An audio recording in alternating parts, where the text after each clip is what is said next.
കേരളത്തിലെ ഭാരതീയ ജനതാ പാർട്ടിയെ സംബന്ധിച്ച് അവരുടെ ഏറ്റവും പ്രധാനപ്പെട്ട അഭിമാന കോട്ടയാണ് പാലക്കാട് മുനിസിപ്പാലിറ്റി. 2 വട്ടം ആ മുനിസിപ്പാലിറ്റി ഭാരതീയ ജനതാ പാർട്ടിയെ ഹൃദയം കൊണ്ട് സ്വീകരിച്ചു. പക്ഷേ പാലക്കാട് മുനിസിപ്പാലിറ്റി BJPക്ക് കൈവിടാൻ വേണ്ടി പോകുന്നു എന്ന പുതിയ വാർത്തകളാണ് ഇപ്പോൾ പുറത്തു വരുന്നത്. അവിടെ പ്രശാന്ത് ശിവൻ എന്ന് പറയുന്ന യുവമോർച്ചയുടെ നേതാവിനെ ഭാരതീയ ജനതാ പാർട്ടിയുടെ ജില്ലാ പ്രസിഡന്റാക്കാൻ അഖിലേന്ത്യാ നേതൃത്വം തീരുമാനിച്ചതോടുകൂടി നിരവധിയായിട്ടുള്ള കൗൺസിലർമാർ, പ്രത്യേകിച്ച് അവിടുത്തെ ചെയർപേഴ്സൺ ഉൾപ്പെടെയുള്ള കൗൺസിലർമാർ രാജിക്കൊരുങ്ങുന്നു എന്ന വാർത്ത പുറത്തു വരികയാണ്.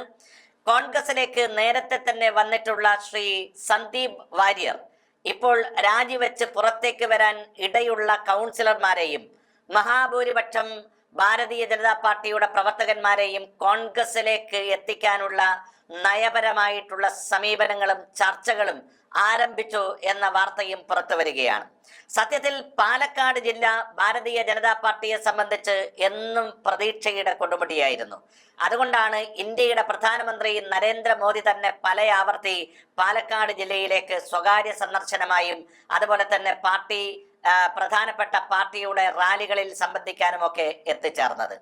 അവിടെ കൃഷ്ണകുമാറിനെ നിയമസഭാ ഉപതെരഞ്ഞെടുപ്പിൽ സ്ഥാനാർത്ഥിയാക്കിയതുമായി ബന്ധപ്പെട്ട് തന്നെ വലിയ അസ്വാരസ്യം BJPക്കകത്ത് ഉണ്ടായിരുന്നു.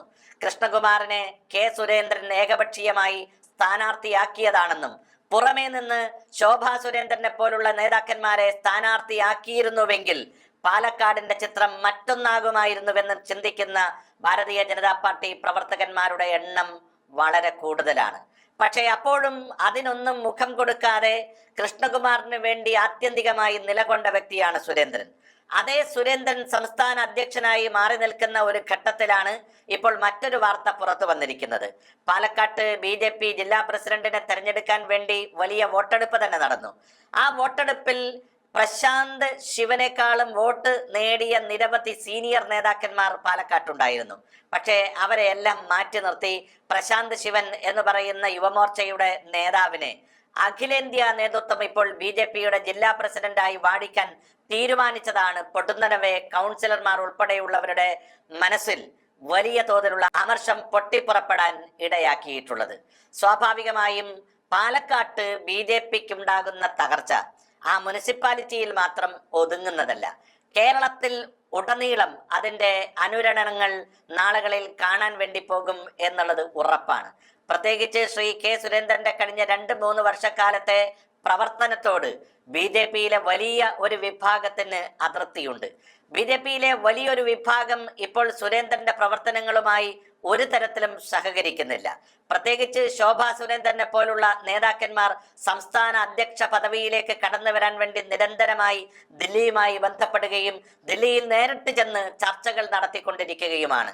കേരളത്തിലെ മഹാഭൂരിപക്ഷം വരുന്ന BJP പ്രവർത്തകന്മാർ ആഗ്രഹിക്കുന്നതും ശോഭാ സുരേന്ദ്രന്റെ പ്രസിഡന്റ് പദവി തന്നെയാണ്. പക്ഷേ അതൊന്നും സാധിക്കാതെ സുരേന്ദ്രൻ ഇപ്പോഴും ശക്തനായി നിൽക്കുകയും ആ സുരേന്ദ്രൻ ഇഷ്ടാനിഷ്ടങ്ങൾക്കനുസരിച്ച് ഓരോ സ്ഥലത്തും അദ്ദേഹത്തിന് ഇഷ്ടമുള്ള ആളുകളെ പ്രതിഷ്ഠിക്കുകയും ചെയ്യുന്നതാണ് BJPയിൽ വലിയ ചർച്ചയ്ക്ക് വിധേയമായിരിക്കുന്നത്.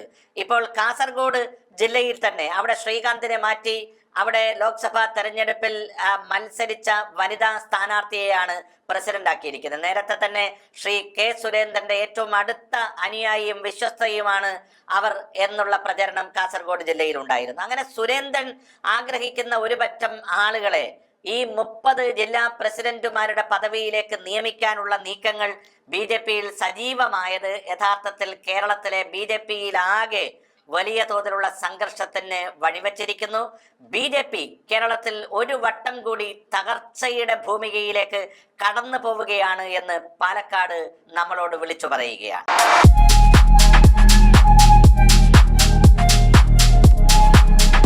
വാഗൺ സ്പൈസസ് വാഗമണിലെ എല്ലാ ഒറിജിനൽ പ്രോഡക്ട്സും തിരുവനന്തപുരത്ത് ഒരു കുടക്കീഴിൽ ജ്യോതിപുരം ഫുഡ് സേഫ്റ്റി ഓഫീസിന്റെ മുൻവശത്ത് പ്രവർത്തനം ആരംഭിച്ചിരിക്കുന്നു.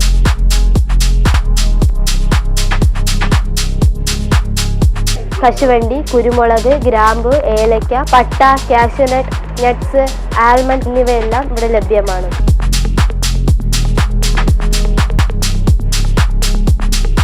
ബന്ധപ്പെടേണ്ട നമ്പർ 7994007599 അല്ലെങ്കിൽ 9656417599.